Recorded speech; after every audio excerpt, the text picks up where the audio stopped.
Okay, सो अब हम चलते हैं chapter number 3, that is physical developments and revenue relish. So ये इम्पॉर्टेंट है प्री के लिए, इसमें बहुत सारे डाटा याद करने हो सकते हैं, तो पहले पढ़ लेते हैं, फिर हम लोग प्री वाला जो है डाटा अलग से चेक कर लेंगे। सो फिजिकल डेफिसिट क्या होता है? Government on track to achieve fiscal deficit target for fiscal year 2023 is 6.5% of GDP, है ना। तो ये आपको ध्यान रहना चाहिए, बजट एस्टिमेट ये है, ठीक है। 2023 के लिए ये भी याद रखिए, ठीक है। Resilient performance of union government finances during the physical year 2023 facilitated by the recovery in economic activity, buoyancy in revenue from direct tax and GST। तो मैंने अभी पढ़ा था लास्ट टाइम पे बायोन्सी, तो इसका मतलब है कि टैक्स बेस आपका बढ़ा है, यानी इनकम बढ़ने की वजह से डायरेक्ट टैक्स एंड GST जो है उसका कंट्रीब्यूशन परसेंटेज वाइज बढ़ा है, ठीक है। रियलिस्टिक एजम्पशंस इन बजट, तो ये भी एक इम्पॉर्टेंट पॉइंट है। चलिए अब बात करते हैं आगे, तो वो है आपका ग्रॉस टैक्स रेवेन्यू की, ठीक है। तो इसमें जो है ग्रॉस टैक्स रेवेन्यू में जो है 15% से बढ़ा है आपका, कब? अप्रैल टू नवंबर, ठीक है। ड्रिवन बाय, तो उसके जो रीजंस हैं, जो रीजंस दिए गए हैं, तो उसमें आपका जो रीज़न है वो है expansion of tax net due to structural reforms like GST, digitalisation of economic transaction. तो दो कोर रीजन दिया गया है। दूसरा है robust growth in direct tax grew at 26% year on year basis due to the corporate and personal income tax growth rate. तो ये एक इम्पॉर्टेंट चीज़ आपका हो गया, ठीक है।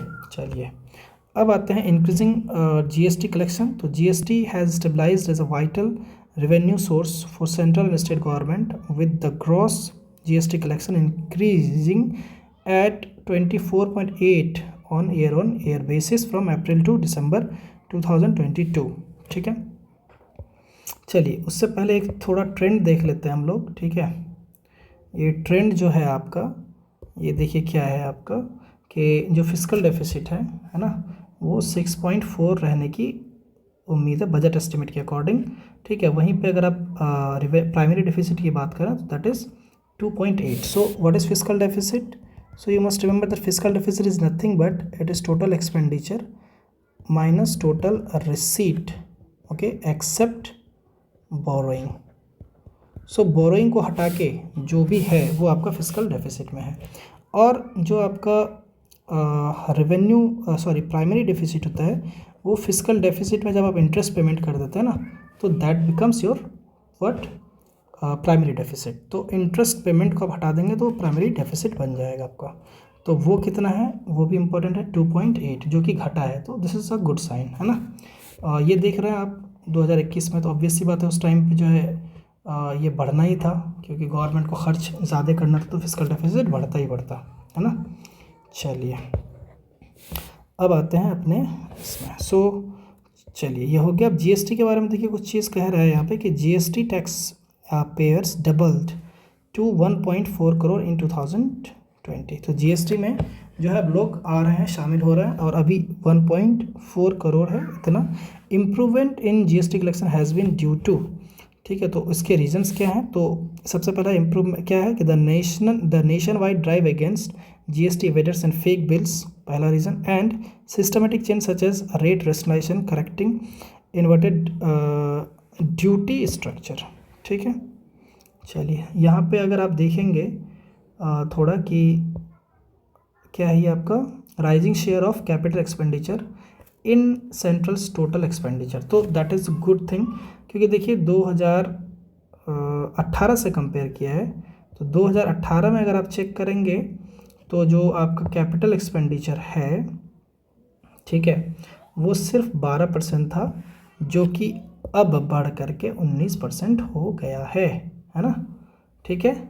और रेवेन्यू एक्सपेंडिचर सेम उसी का उल्टा है। तो रेवेन्यू एक्सपेंडिचर आपका जो है वो क्या हुआ है, पहले ज़्यादा था 89 था, अब 81 हो गया, घट गया है, which is good for economy. आप जितना कैपिटल एक्सपेंडिचर ज़्यादा करते हैं वो ज़्यादा बेटर होता है, ठीक है।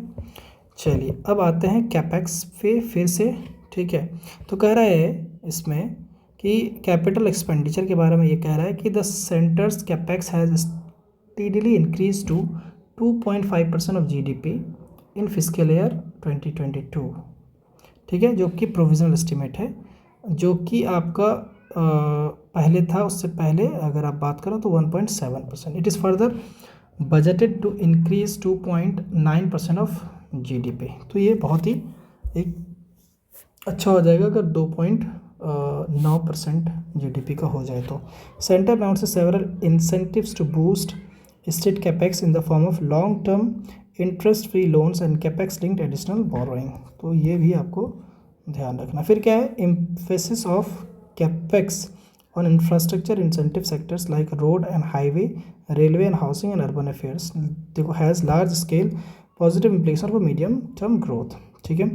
फिर आपका क्या है कि the government capex led growth strategy will enable India to grow to keep the growth interest rate differential positive leading to a sustainable डेप्थ to GDP ratio in medium term.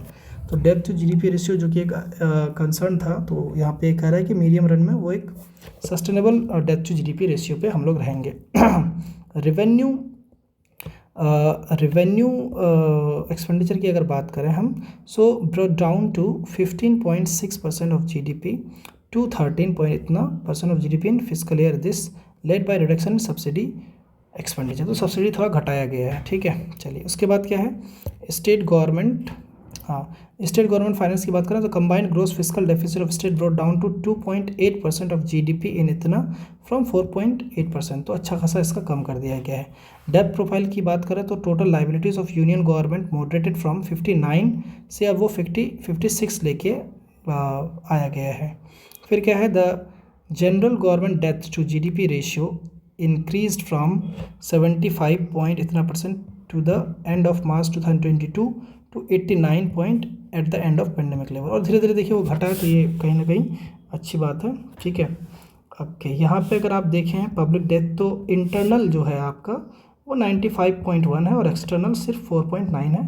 तो बेसिकली इसमें देखिए कि ये बेसिकली यही बताना चाह रहा है कि बहुत ज़्यादा प्रॉब्लम नहीं है। जो भी डेप्थ लिया हमने इंटरनल लिया, तो एक्सटर्नल जो सेक्टर है उस पर इम्पैक्ट ज़्यादा नहीं पड़ेगा, करेंसी मार्केट पे नहीं पड़ेगा, बैलेंस ऑफ पेमेंट पे उतना नहीं पड़ेगा, ठीक है। चलिए, know the terms, it is important to know the terms, ठीक है। तो देखिए पहले अगर फिस्कल डेफिसिट क्या है ये तो मैंने आपको बता दिया। So it is total expenditure minus revenue receipt plus non डेप्थ कैपिटल रिसीट। देखिए मैंने जो आपको बताया था वो बताया था क्या, total expenditure minus total receipt except borrowing. तो उसका दूसरा फॉर्मूला ये भी है, तो आपको दोनों याद रखना, जो मैंने बताया था आपको वो भी और ये भी, ठीक है। चलिए अब आ रहा है क्या, gross tax revenue. So it includes revenue collected from different items like corporation tax, income tax, wealth tax, customs, union exercise, service tax, union territory like land revenue, stamp register, सारे को ग्रॉस कहते हैं, ठीक है। Revenue expenditure की बात करें तो it is the expenditure incurred for the purpose other than creation of physical और financial asset of the government. जैसे कि मैंने बताया था इससे पहले कि कैपिटल एक्सपेंडिचर क्या होता है, तो मैंने क्या बताया था उसमें मैंने ये बताया था आपको कि एसेट या तो क्रिएट होता हो या लाइबिलिटी घटता हो। रेवेन्यू एक्सपेंडिचर में क्या होगा, ना ही तो उसको एसेट से फ़र्क पड़ता है ना लाइबिलिटी से फ़र्क पड़ता है, सिर्फ गवर्नमेंट चले, ठीक है, इसी वजह से उसको खर्च किया जाता है, ठीक है। चलिए अब थोड़ा हम लोग देख लेते हैं कि इसमें ऑब्जेक्टिव के पर्पज़ से कौन कौन सा इम्पोर्टेंट आपको ध्यान रखना है, ठीक है। तो देखिए फिस्कल डेफिसिट आपको 2023 का याद रखना है कि ये 6.4 है, बिल्कुल याद करना है। ग्रॉस टैक्स रेवेन्यू में जो ग्रोथ रेट है वो 15.5 है, ठीक है। प्राइमरी डेफिसिट यहाँ पे देख लीजिए, ठीक है, ये दोनों आपको 6.4% that is fiscal deficit and 2.8 that is primary deficit, ठीक है, ये आपको याद रहना चाहिए, ठीक है। उसके बाद GST कलेक्शन में 24.8% ईयर ऑन ईयर बेसिस जो है आपका चेंज हुआ, तो ये आपका इंपॉर्टेंट है।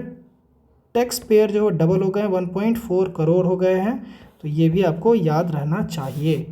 और ये ट्रेंड तो है, एग्जैक्ट तो मुझे नहीं लगता पूछा जाएगा, बट अगर पूछा जाए तो करेंटली फिस्कल ईयर 2023 की अगर बात करें तो 19% कैपिटल एक्सपेंडिचर और 81 आपका रेवेन्यू एक्सपेंडिचर है, ठीक है। ओके, अब इसी तरीके से देखें तो ठीक है, इसमें बहुत ज़्यादा डाटा याद करने वाला है नहीं आपके पास, ठीक है। चलिए, थैंक यू।